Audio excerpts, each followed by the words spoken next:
Thank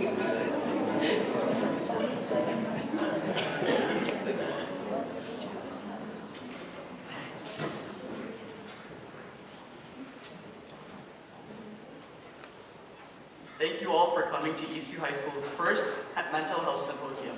My name is Akshay Naik, and this is Max Schaefer, and we will be hosting today's event.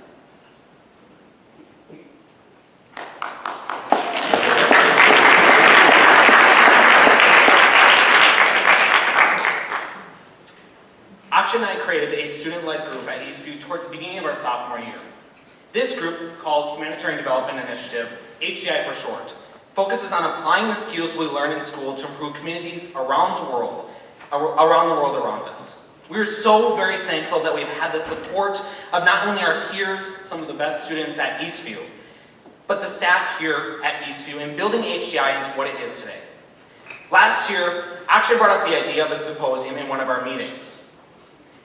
We took this idea to John Kelly, Mr. Kelly to us, who is the Director of Student Council here at Eastview. After receiving an enthusiastic yes from Mr. Kelly, Akshay and I put the plan into motion. There were two large obstacles that we had to overcome for the symposium. The first one was to figure out the topic, and the second one was to get people to come. Many different and interesting topics were contemplated, and we finally decided that we would choose mental health to be the subject of our symposium. After setting up the event, we needed some people to come. We are so very grateful that all of you could take the time out of your Tuesday night to come to this symposium. A special thanks to National Honor Society and its officers for motivating many of its members to be here. And now we have a special letter from Senator Amy Klobuchar that I'd like to read. Dear friends, thank you for inviting me to attend Eastview High School's Humanitarian Development Initiative's Mental Health Symposium. I would like to congratulate the Humanitarian Development Initiative on their continued work to find solutions to some of the world's most pressing issues. As we know, mental illness affects many Minnesotans of all different ages and backgrounds. It is critical that we do everything we can to destigmatize mental illness and make sure people who want treatment have access to it. This event presents mental illness through three different lenses: policy, science, and prevention. Taking this multifaceted approach allows experts in each of these three areas to present their unique knowledge and insights to reach people. We've made progress, but the work is not finished. In the Senate, I've worked hard on local and national efforts to improve access to mental health care. Last year, I led efforts to pass the Anna Weston Act. The Anna Weston Act was inspired by the Chaska graduate who struggled for anorexia for 5 years before losing her battle with the disease. This act helped to ensure that those struggling with eating disorders are covered by insurance providers who in the same manner as other mental illnesses. I will continue to fight for better mental health coverage in Washington. Thank you all for the invitation. I look forward to seeing the good work you do in the future, and I'm so very proud to serve in the United States Senate. Amy Klobuchar.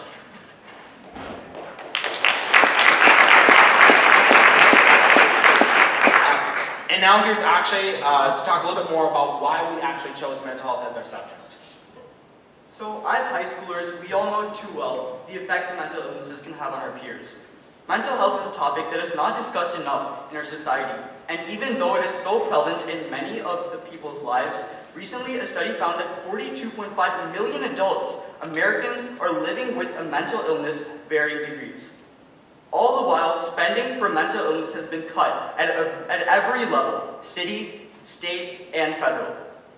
The purpose of this symposium is to initiate a dialogue to increase awareness about mental illnesses and disorders and generate the discussion for strategies on improvement and equip each and every one of us today with the knowledge to prevent and treat mental illnesses.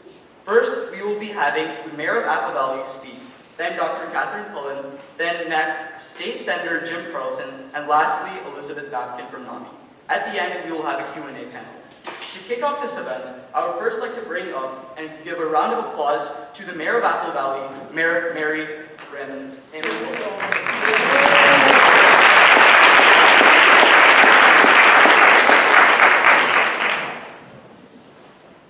Well, thank you, Akshay and Max, and I'd like to recognize some important people in this audience.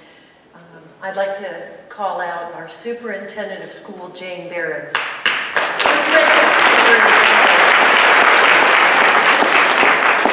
And I know I will recognize the senator in one moment.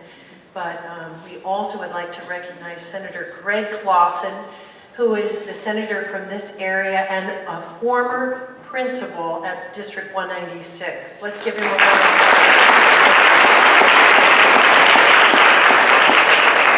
And I don't know where Karen is. Can you stand up, Karen? Could you come down here?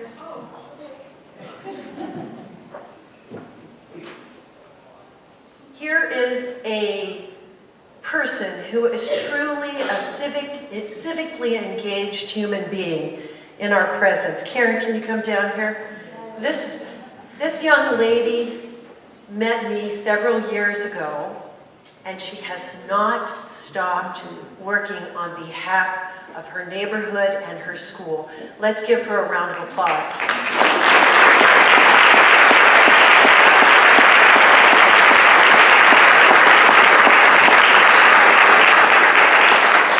Karen's family immigrated here from Mexico, and you have been a wonderful advocate for not only your family, but your neighbors as well. So thank you. And I'd also like to say that it's an honor to be with you, Dr. Cullen. I'm looking forward to hearing what you have to say, and I really appreciate that you took your time out this evening to be at the symposium. And as well as our Senator Jim Carlson, thank you so much. Let's give them both a round of applause. And Elizabeth, you've had a busy day today. It's a cold one. And so thank you so much for being here from NAMI.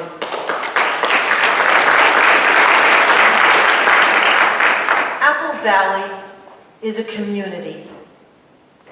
That's not said lightly. Apple Valley is a community for a lifetime. Tonight we'll talk about the science, the policy, and the prevention. But I do believe that it begins with our families and our communities.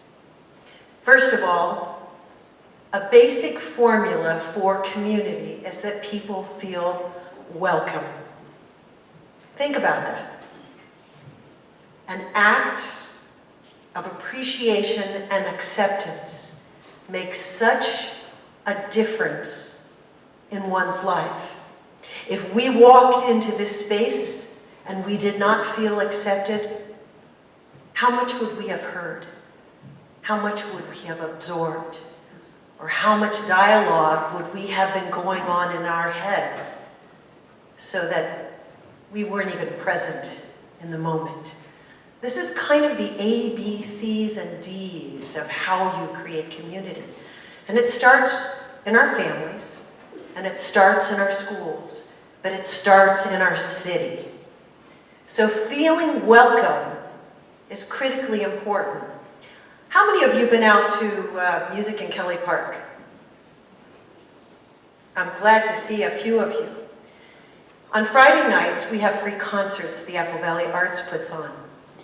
But what goes on in that park is about people coming together, hearing each other's stories. And at the end of the night, it's about me saying to our children that in Apple Valley, children are seen and they are heard.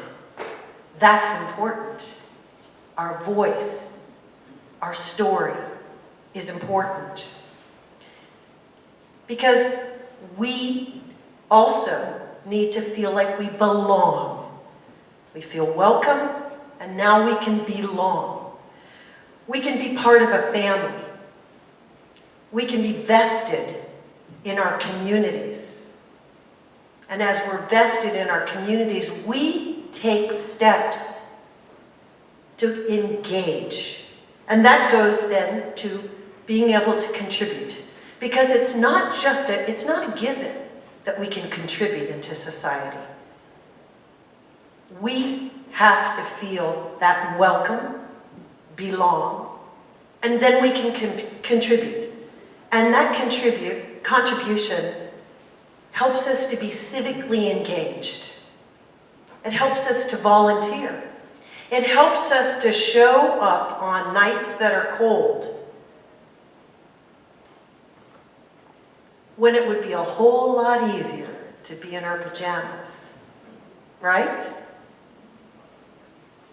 And in the end, when we engage, after we felt welcomed, after we participated because we feel like we belonged, after we made a contribution to our community and society, we can make a difference. And when we make a difference, that is a part of our story that creates the legacy that will continue to go on. What I'm very proud of is that you're all here tonight. I hope you all feel welcome. I know you'll engage, and your engagement will create a contribution that will make a difference. Thank you all, and thank you for being here this evening.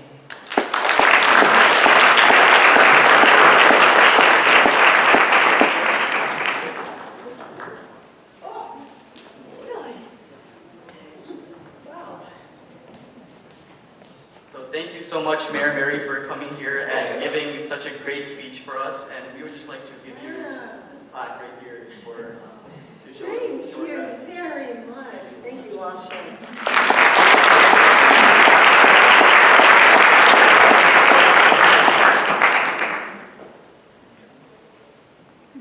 So in order to get rid of the stigma behind mental health, it is important to look at mental illnesses through the lenses of science and really understanding the reasons behind why they occur. To explain the science behind mental health, we would like to invite Dr. Kathryn Cullen. Dr. Cullen is an associate professor and division director of child and adolescent psychiatry at the University of Minnesota. Dr. Cullen's research aims to improve our understanding of the biology underlying depression and self-injury in adolescents and to test new treatments for these problems. Dr. Cullen also directs a clinic that focuses on adolescent mood disorders. Please welcome Dr. Cullen.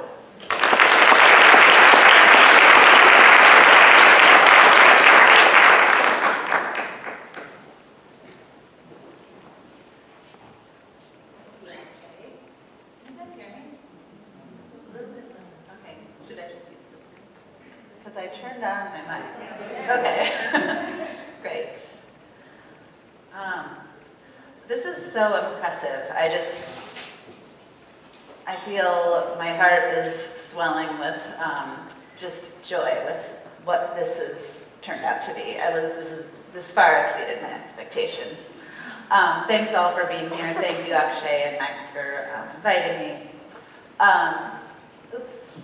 What I'm going to speak about for the next 22 minutes is about teaching you a little bit about mental health issues in children and adolescents. I'm a child psychiatrist, so I work especially with children and adolescents. And my research focuses, as Akshay mentioned, on adolescents and in particular depression and self-injury in adolescents. So we'll touch on that a little bit later. One important thing to know is about how the brain is still developing, and some important changes are still happening during the adolescent period. And so we are going to learn a little bit about those. And then, yeah, I'm going to spend a little bit at the end telling you about some research efforts in the Division of Child and Adolescent Psychiatry, just to kind of let you know, and I'm going to hope to inspire some interest in learning more about neuroscience, and maybe some of the bright young minds in the audience will realize they want to pursue a career in mental health and neuroscience, because it's an area that I think we're really starting to learn more about what's the causes in the brain that lead to these problems, and begin to discover better ways to treat these problems. So without further ado, learning how to use my Flickr, I think probably. So here's some statistics to begin with. It turns out mental health issues are quite common in young people. So here's a slide. This is from the NIMH website. It would be very easy to download as well if you have interest in pursuing more knowledge about the statistics of mental health in kids.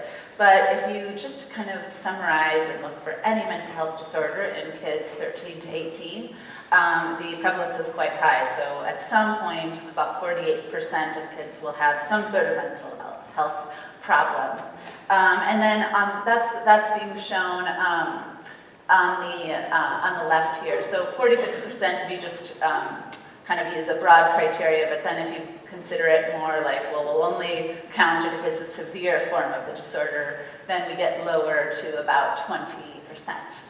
On the right side, we have some evidence to show that there's really not differences if you count all the disorders across boys versus girls, and it does seem to increase from 13 to 18, but it's not a very significant difference. When we break it down by year, so if you're just looking at any given year, the numbers are a bit lower. So now any disorder, we have a 13.1%, so lower than the 46 at any given year, but still a high number. So 13% of kids will have some sort of problem, and this slide kind of breaks it down into what different disorders kids are suffering from at any given year. So ADHD being one of the more common, mood disorders, and then stretching down to eating disorders being a little bit less common of this list. This slide is talking about disability.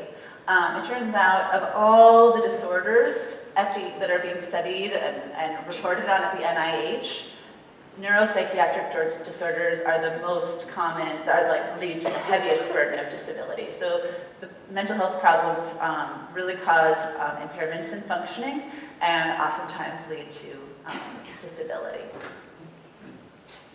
So what we'll do is just go through some of the most common disorders that young people experience and talk through that a little bit. So first of all, anxiety. Common problem, worries, fears, these are things everybody experiences, right?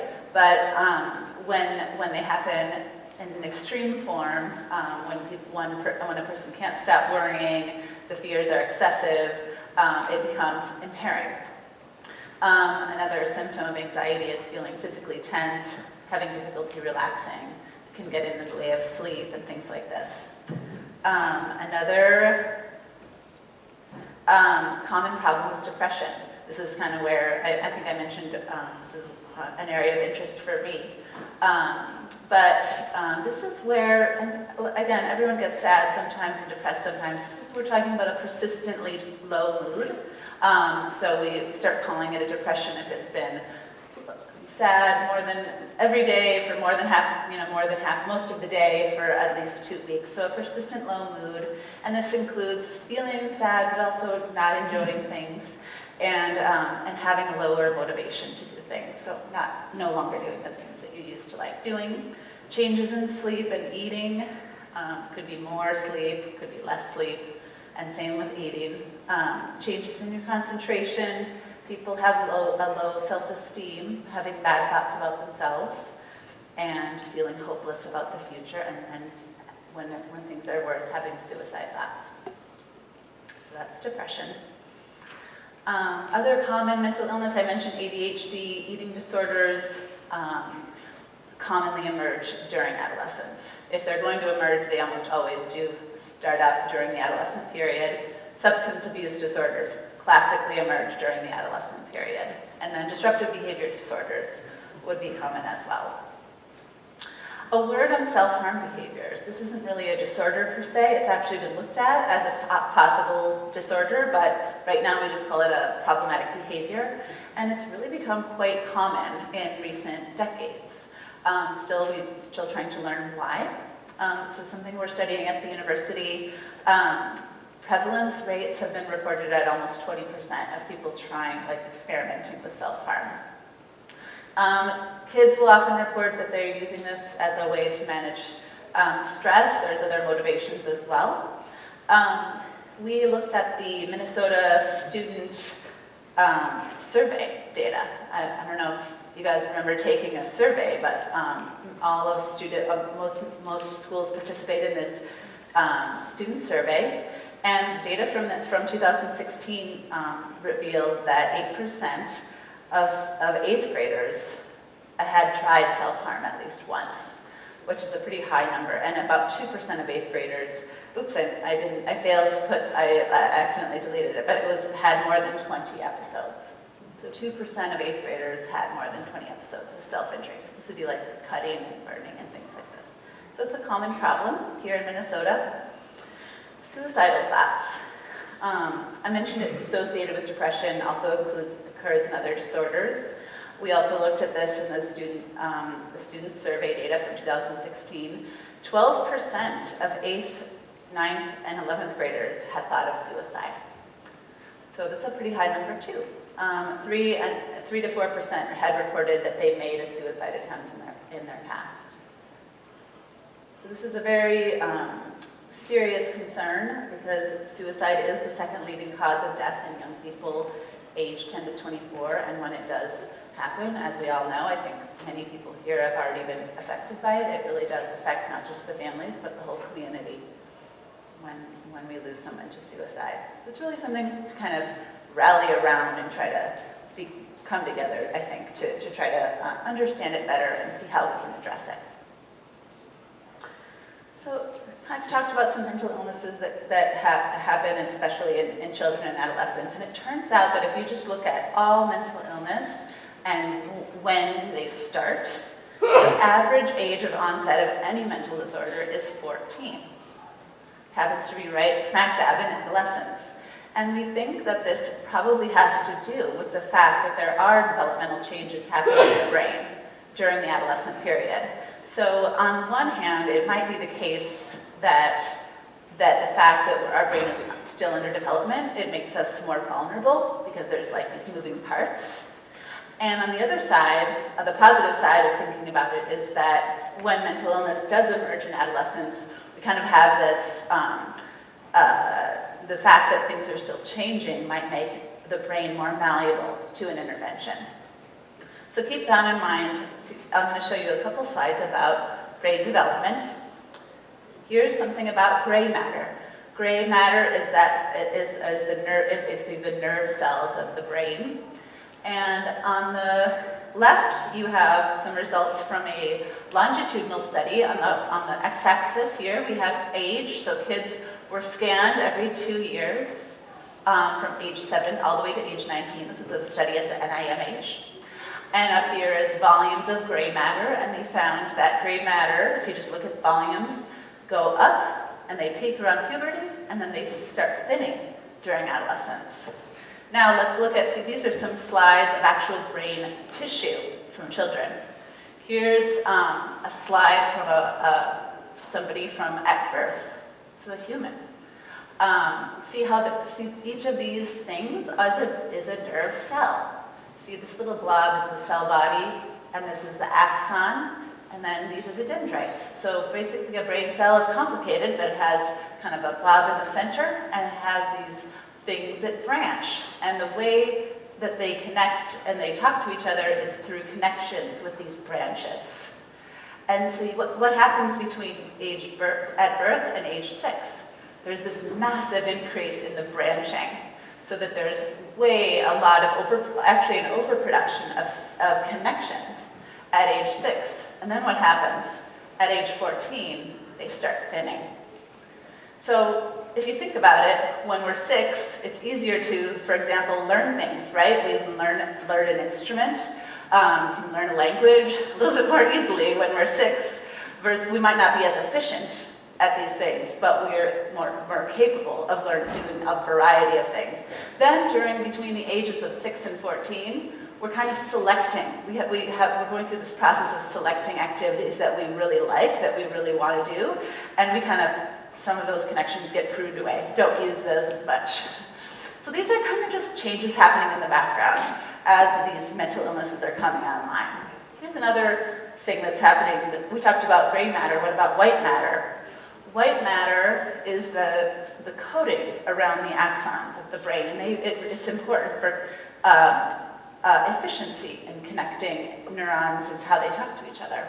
Turns out that's continuing to increase throughout development, or throughout adolescence. I told you that gray matter had a peak in puberty and then it comes down during adolescence, so during teenage years we're thinning our gray matter, but we're still increasing our white matter, actually into the 20s. So these are important, I think, changes that are happening in the background as we go into adolescence. Stress and the brain. We know that what's the cause of mental illness? We're still studying this. Genetics, we think, plays a role, but we're trying to figure out exactly how. We know mental illness runs in the family, and also stress is an important factor in the onset of mental illnesses. And so what happens at the neural level, at the brain cell level? Here's some studies from these are not human data, these are from an animal project, but here's a control situation, and here's one neuron. See, remember I told you about the brain cell, and here's kind of the main body, and then here's the axon, and then all the branches. But look what happens with stress. You can see some of those branches have kind of died away. They've kind of atrophied. And this is basically a blow-up of one of those little processes. And you can see how there's these little tiny, in the control situation, this is the healthy situation, this is how it should be, and then under high stress, some of these little processes kind of get died away.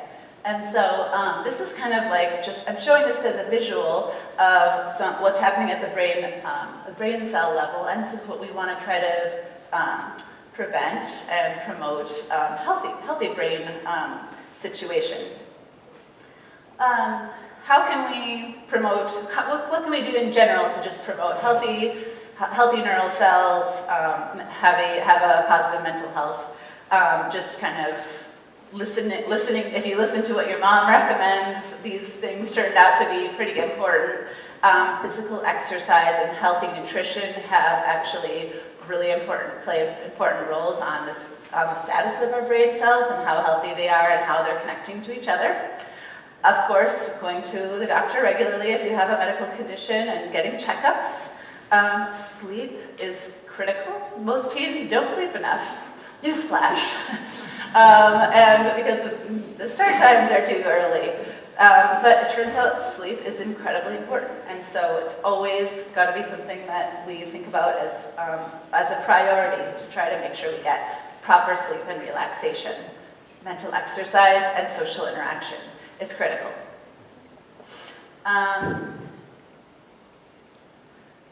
So what do we do when we have a mental health problem? First step can sometimes nip things in the bud, just getting some help in the community. Family, friends, school counselor, maybe it's a pastor. Getting some help from, and some counseling can sometimes just help process through things. And that's kind of that first level of help. The next level would be working with, typically for mental health problems like depression or anxiety, our first recommendation will be psychotherapy.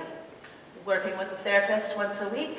We have some really effective interventions that can really help depression and anxiety, for example.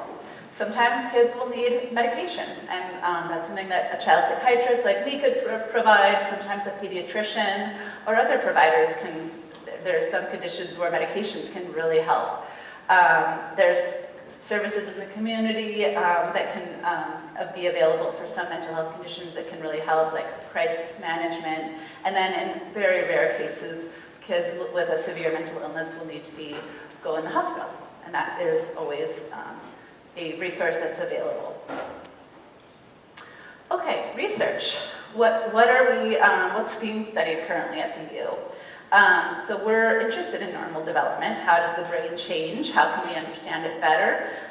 Depression, bipolar disorder, self-harm behaviors. Some researchers are studying tics. That's those abnormal movements that are kind of quick, and as well as autism. We do what does that involve? We do things like interviews. Sometimes we do MRI scanning, checking cognitive functioning, measuring stress hormones, and sometimes our studies involve treatments. The goals are generally to understand the underlying biology. Some of our studies are looking to test new interventions, and sometimes it's to try to make the current interventions work better. So I think I mentioned what are some of the activities and how can we understand what's underlying brain development and mental illness. And so one of the things that we do is just talk to kids, ask them how they're feeling, what are their thoughts like, and what are their behaviors like, and we interview parents as well. Again, we'll do brain scanning. We have a center for magnetic resonance research at the university that is capable of collecting really amazing imaging data.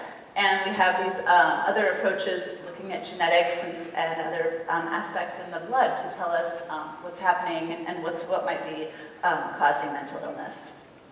I'm just throwing this up there just to let you know one of the types of imaging that we do. This is something that we've been really interested in. It's something called functional connectivity. Basically, what we have someone in the scanner for a period of time at rest, and we're measuring the signal of the brain in different parts of the brain. And it turns out that when you're just resting, the different parts of they have this phrase, things that wire together, fire together. So it was discovered about 20 years ago that if you measure just the natural fluctuation of the signal of this is like how much oxygen you're using in one part of the brain, and this is the motor system. It's a very well characterized brain system. It was discovered that if you just measure one part and get that pattern, then it maps onto the patterns of this whole network of brain circuitry, and so they all have a really similar pattern. So they're firing together even during rest. Well, this was why this is so exciting well, we already know the motor system really well. It's characterized, but we don't know the circuits really well that underlie mental illness. And so we can take advantage of things like this to investigate what's the circuits underlying mental illness. So this is the type of thing we've been studying. So here's, for example, I'm not going to give you much more data, but we were interested in studying the brain in adolescents with depression. We said what in the brain is connected to the subgenual cingulate, which is a region that we were really interested in. And we found that there were some significant differences between the kids. These are teens with depression versus without. This particular brain region wasn't as highly connected. And you can kind of see on the right side, this is the regions where it was less connected. So as an example, and this one I'm really not going to explain to you. Why did I put this crazy slide in here? Because this really smart student that I was working with, we submitted a grant today, and he just really impresses me with his amazing figures. And this guy, he's taking some data that just kind of like what I told you, we collect lots of different types of data and looking at different circuits.